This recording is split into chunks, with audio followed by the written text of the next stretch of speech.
Hello and welcome back to Good Morning Sri Lanka. If you just tuned in, my name is Wasam Ismail and you are watching MTV Sports on a Thursday morning. Of course, like I said, I'm sure some of you are having your holidays today from work, since it is the Sinhala and Tamil New Year that's coming up this weekend. I know the weather has been quite humid lately, but just remember the thought of getting holidays, and that could cheer you up. That being said, I told you we've got some other interesting content that we're going to show you and discuss with you. Of course, we are going to discuss the latest reports on the Iranian earthquake, and we will be talking a little bit about the South Korean, North Korean situation, and of course there's a bird flu that's happening in China right now, so let's just touch a little bit on that. But before that, I'm just going to take you to another video. This is about a 106-year-old ballerina who's hoping to dance their way into the School of American Ballet in New York. Check it out. Becoming a ballet dancer is the dream of many young girls and boys, but to become good enough to join one of the world's top companies, you need lots of training and you need to start young. Over 106-year-old dancers turned out for auditions at the School of American Ballet in New York on Friday, hoping to secure one of the few coveted spots in the renowned school. One by one, the diminutive dancers, mostly but not all girls, glided and pranced across the floor to an old melody played on an upright piano. Kay Mazo, co-chairman of the School of American Ballet, described what they're looking for in the young girl ballet hopefuls. They're not physically developed, but we're looking for a flexibility, a turnout that you need in ballet, an arch on their foot, and some musicality when they romp across the floor for us.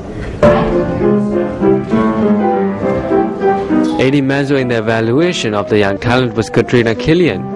Both Killian and Mazo are alumni of the school, and both enjoyed a professional career with the New York City Ballet Company. One by one, Mazo and Killian tested the hopefuls for flexibility and examined their feet. Some might say a child of 6 is too young to face the rigors of a dancer's life, but Mazo said it's necessary to get an early start if you want to succeed in the profession. Most of us started at 6, and it's a profession that you end at a very early age. So by the time you're 18, you hope to be in a ballet company. And by the time you're 35 or 40, your career is over. So the sooner the better. Mazo says she doesn't know how many of the dancers who tried out on Friday will make it to the school, as they don't have a quota. But she says the school is covering the New York's tri-state area, handing out flyers and putting on demonstrations, hoping to attract young talent. The mother of 6-year-old Natasha said she is trying to help her young daughter to achieve her dream of dancing in the Nutcracker. Natasha has been doing ballet since she was 2 years old and loves the Nutcracker, and knows that if you are able to make it through the tryouts and get in here, then she has the possibility of performing in the Nutcracker. So, and she loves ballet, so. Debbie, the mother of Isabel, said she is also trying to help her daughter achieve her dreams. I just sort of looked at my daughter and see what naturally interested her, and so I just want to be supportive and sort of, give her as much opportunity as possible, really. Young Chloe sitting alongside her mother, Edna. She simply loves ballet. Because I love to dance, and it's like a good sport to do, and I just love it. The school says they have trained most of the dancers in the New York City Ballet Company, as well as many dancers in some of the top ballet companies around the world. Well, definitely cute little things over there, dancing their way through. Of course, they're small, they've not got the touch yet, but I'm sure some of them will actually turn out to be extraordinary ballerinas when they are older. And it's of course very important, especially for a person, to find out their talents when they are really young. So if there are parents out there watching and your kids are interested in different forms of art, you should give it a try. Who knows, they could turn out to be extremely extraordinary in their performances. Now, I did say we are going to talk a little bit about the Iranian situations. Now, on the latest reports on the earthquake that struck southern Iran on Tuesday, the latest reports say that it has at least killed 37 people, but apparently sparing the nearby Bashir nuclear plant from any damage. The Iranian state-run media had reported. Now, apparently the figures has risen to at least 850 people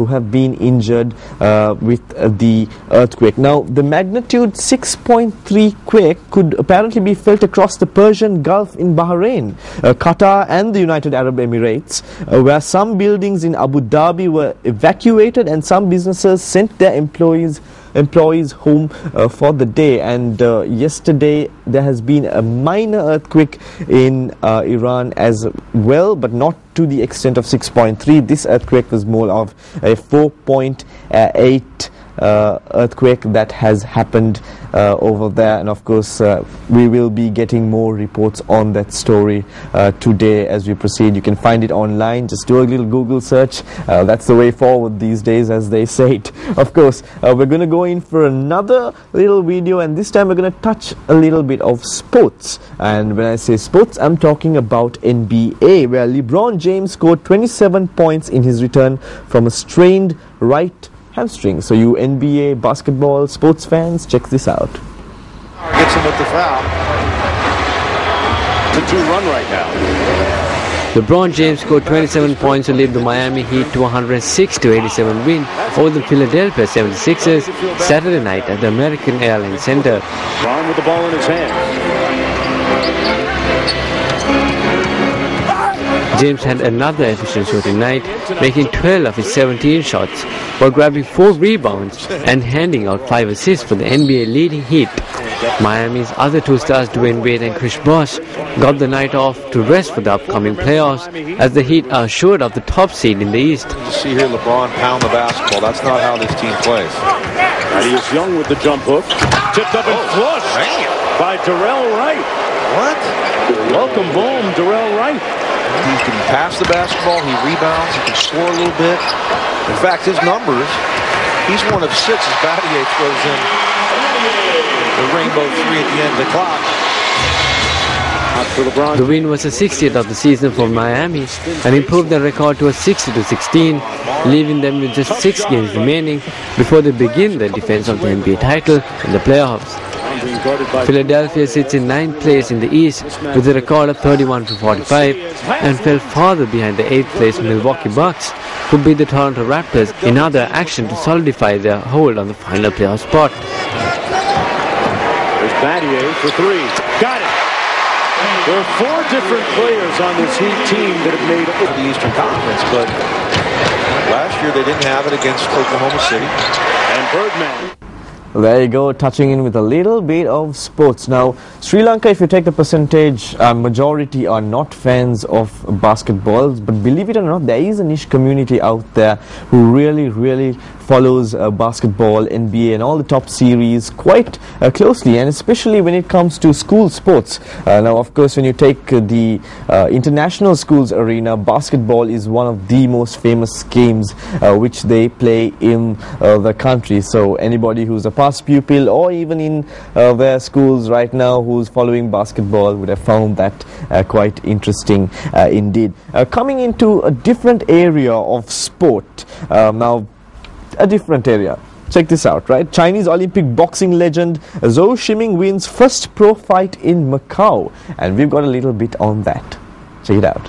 Nation Macau, ladies and gentlemen. China's Zhou Shiming, 2-time Olympic gold medalist, won his first professional match against Mexico's Eliezer Valenzuela Saturday night in Macau, China. 32-year-old amateur Chinese boxer Zhou Shiming took the crown during his professional debut in Cotai Arena, Macau, Saturday night.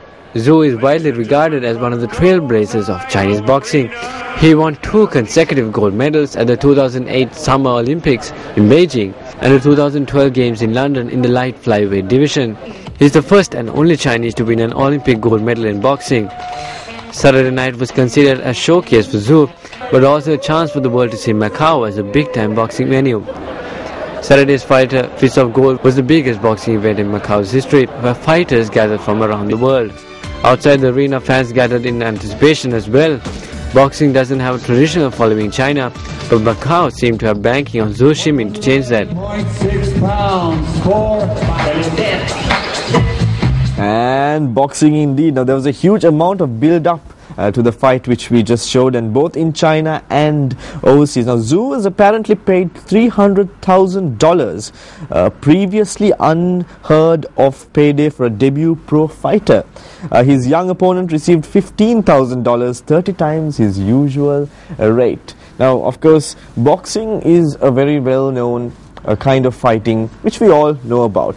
Also, you get things like Women's Day, Father's Day, Children's Day, Teachers' Day, all sorts of different days. But have you ever heard of anything called an International Day for Pillow Fighting? International Pillow Fight Day. This is actually something which I very recently found out myself. Now, hundreds of people been dressed in costumes and pyjamas took part in a pillow fight in Hong Kong on Saturday, joining other cities around the world to celebrate International Pillow Fight Day. And of course, indeed, I find this quite interesting. I'm wondering whether to take up the challenge myself. Well, we did do it when we were quite young, but then to do it professionally is kind of something unheard of, I'm sure, to you. But check it out. It is quite interesting. Hundreds of people dressed in costumes and pyjamas took part in a pillow fight in Hong Kong on April 6th, joining other cities around the world to celebrate International Pillow Fight Day.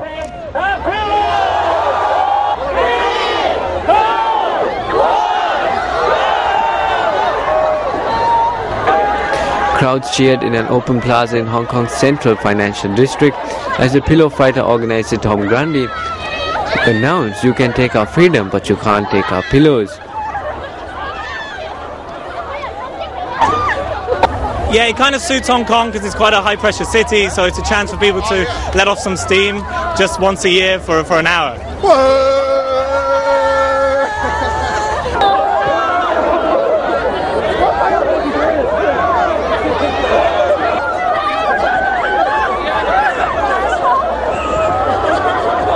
Participants were dressed in colourful costumes, with one man wearing a unicorn mask and another man dressed as a pirate, waving a fake sword at the crowd. A mock duel broke out between a man in a Spider-Man costume and another in a Bruce Lee costume, as crowds cheered them on and hit each other with pillows. A 20-year-old Finnish student at Hong Kong University of Science and Technology said that the pillow fight helped him vent his stress. I studied in USD, a quite stressful university, and pillow fights, while they're really brutal, they help you really let out that stress on other people. Other cities around the world were also due to take part in the pillow fights on Saturday. 28 cities took part in the first International Pillow Fight Day in 2008, according to its official website.